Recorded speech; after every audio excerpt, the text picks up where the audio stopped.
Been there? Done that! Nandyan na nga ang pagbabalik, the one and only Chakno, the Mamba mentality. Nakita naman natin ang pagpupursigi.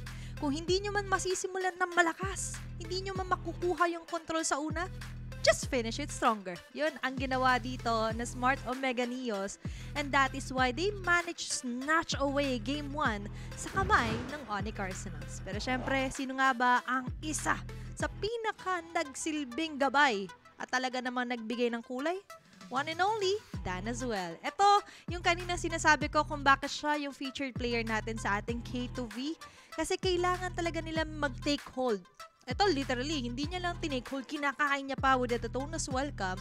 Each and every player na crucial, mapalancelot man niya na James Punks, kahit nga sinong humarap, pwede na sa kanya. Pero they are also making sure na kaya din nilang balansehin at mabigyan ng chance na makahabol dito yung iba niya mga kasama. And that's why Dan made the perfect move of trying to delay and trying to prolong the game para makabawi sila when it comes to the latter part. Ito yung bagong barangay at pinapakita lang nila na unti-unti silang umuusbong paangat muli. This is the situation na akala natin endable na, mapapatay na ng Onyx Arsenals dito, ang member siya ka makapag-finish off. Imagine, second level lord or second lord na to sa laban nito, pero hindi pa rin natapos ang Onyx Arsenals. And the more na natatagalan, natapusin to ng Onyx, mas nag-e-enjoy ngayon ang Smart Omega Neos. Kasi kung papansinin din natin sa hero composition nila, they have Berto eh. And si Berto, lagi siyang nasa dulo. Tignan nyo, may immortality, sobrang safe nung kanyang positioning. Kung i-compare natin kay Hito, na ilang beses natin nakikita na napipita sa pinaka-crucial moment pa. And speaking of crucial moment, on that crucial moment, natanggal si James Punks for a first few seconds, nahirapan mag-dish out ng damage dito yung side ng Onyx Arsenals. Although may aasahan, si Der na diretso lang ang tingin, pero kasi laging meron ding Chakno na if ever hindi man makaipit, pwede niya pang talsik, pwede niya pang layo sa ibang mga members ng Onyx Arsenals. Ito yung maganda kay Dan. Lagi siyang nagtitake ng initiative. Nasa barrats, maganda. Lagi yung kanyang nakakain or laging nauuna. Kahit pinaka-tankiest hero pa yan for the side of Onyx Arsenals, as long as na-eliminate mo yung risk na magkaroon ng comeback at kayo yung mauntog, katulad nga ng ginawa kanina kay Kadat, is mas maganda kasi mas nagtutuloy sa inyo yung momentum and as well as tempo ng laro. And that is why Smart Omega Neos ang nakakuha ng laban na yon, laban sa Onyx Arsenals. Pero syempre, hindi pa dyan magtatapos ang ating analysis.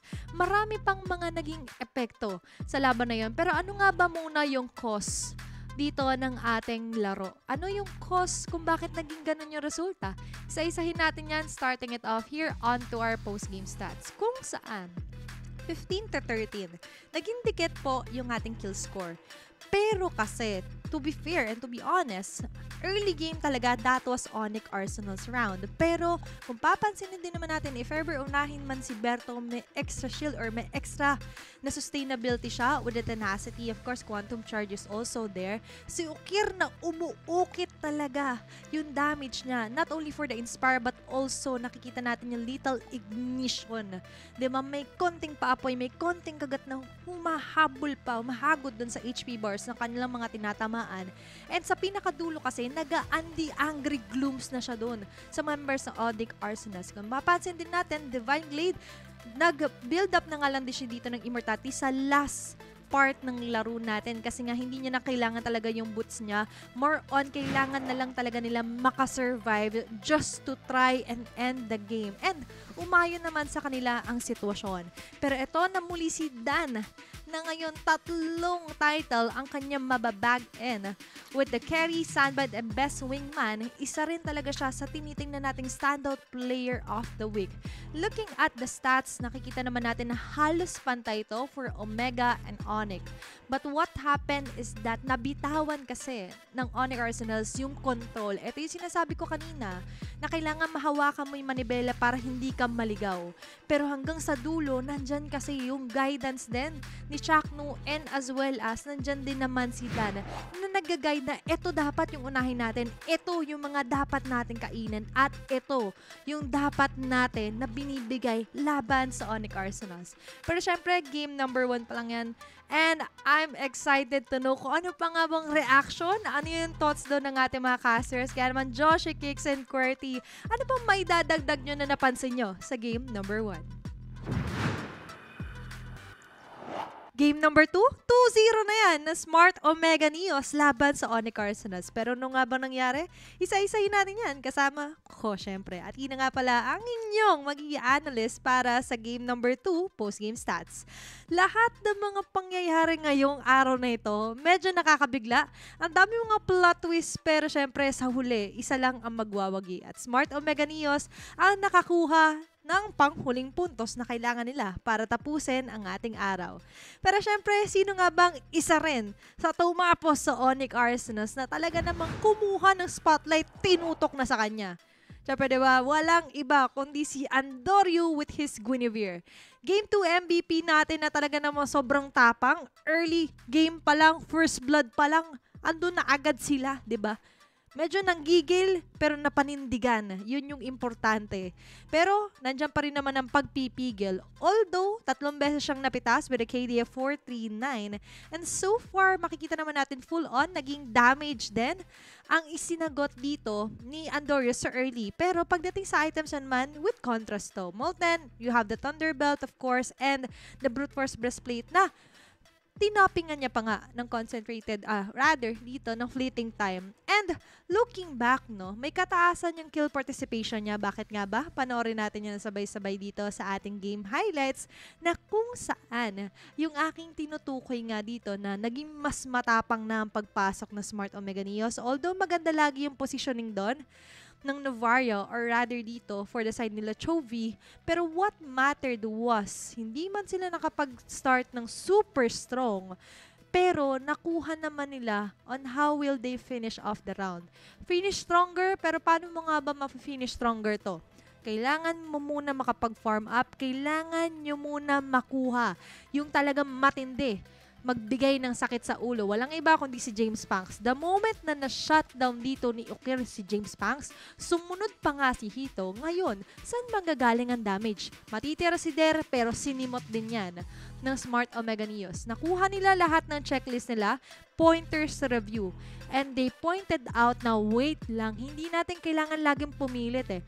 Let's also prioritize into getting objectives na kung saan mapapansin natin lamang na lamang ang Smart Omega Neos. That's 8 turrets dito sa 12-minute mark. Imagine, 12 minutes pa lang sa laban natin, 8 tore agad na nabasag at nakita nila na wait lang, kahit na buhay si Hito, kahit buhay si Der. Makunat yes ang isang Roger with Vengeance, pero imagine the impact naman kapag pinagtulungan ka ng 5 miyembro ng Smart Omega Neos. Safe to say, parang it's not yet time para sa isang Roger Gold na ganito yung setup. Although we've seen this in multiple streams ng mga pro players natin, mapa MPL or MDL man yan. Pero sa tingin nyo guys, ano pang kailangan i-adjust dyan? Pero ano nga ba yung mga tinutukoy ko na emblem builds dito ng ating mga teams for Onyx Arsenals at Smart Omega Neos? Tignan natin yan dito sa aking bandang kaliwa on our screens. Zooming in. Ito yung tinutukoy ko for Onyx Arsenals and even for Smart Omega Neos. This is the second time na inattempt to ng Onyx Arsenals. From yesterday and ngayon, same pa rin yung naging resulta. We understand na kakunatan, and then for the late game, nandyan naman si Hito na pwede sana lang asahan. Quantum Charge for their last main emblem for the Roger. Nakita natin to kay Kelra, pinost niya rin to. Pero for Hito kasi, it's all about the execution as well. Meanwhile, kung i-compare kasi natin sa counterpart niya na isang Claude na alam naman natin when it comes to the marksman earlier, is na-discuss natin sa panel na nagkaroon ng recent adjustment pagdating sa attack speed na nga lang din. And as well as, speaking of attack speed, grabe rin talaga yung nagiging epekto dito ni Berto. Grabe speed lang. Diba? Kung 144 ang KD ni Hito, look at Berto. That's 114 naman. May kababaan yung mga kills natin or kill score. Pero, siksik-liglig naman kasi yung nagagawa din dito ni Chakno with 1312 KDA. kalimitan or majority sa kanilang mga nakukuha is laging nandoon si Chakno. And imagine, dito sa post-game natin, all of that category napunta sa side na Smart Omega Neos. Kahit nasisilipin man natin sa may bandang baba na sa carry, sandbag, and best wingman ay si Chovy kasi nga naman lagi siyang babad sa teamfights with 100% team participation. Medyo nahirapan talaga siya. Kailangan niyang protektan yung sarili niya, kailangan niya magbigay ng damage at kailangan niya rin maging wingman para sa buong Onyx Arsenals. Nagawa niya trabaho niya, maganda yung paglatag niya ng carpet. Pero what went wrong and what went right? What went right is that maganda na yung pagpasok nila Andoryu at mas maganda na rin ngayon yung ginagawa ni Chakno sa kanidan. Iba yung connection nila ngayon, mas naging ideal, gumawa sila ng sarili nilang daan. Naging express yung movement nila, although nung early, medyo hindi nag-express agad yung kanilang motive na ipanalo agad yung game number 2. But sa pinakadulo, syempre, na-finish strong naman nila. Napanindigan nila kung ano nga bang kailangan nilang kunin. And that is the game number 2 to sweep off the round laban dito sa Onyx Arsenals. Ngayon, nakuha na nila ang una nilang panalo sa Season 3. Magsusunod-sunod na nga kaya to? Habang for Onyx Arsenals, kailangan ba nilang i-polish? Do they need to redraft? Ano nga ba yung idea sa Roger Gold nila with vengeance? Siyempre, lahat ng yan sasagutin at malalaman din natin as we head on over sa ating mga casters. Josh, Kicks, and Qwerty, kayo na muna.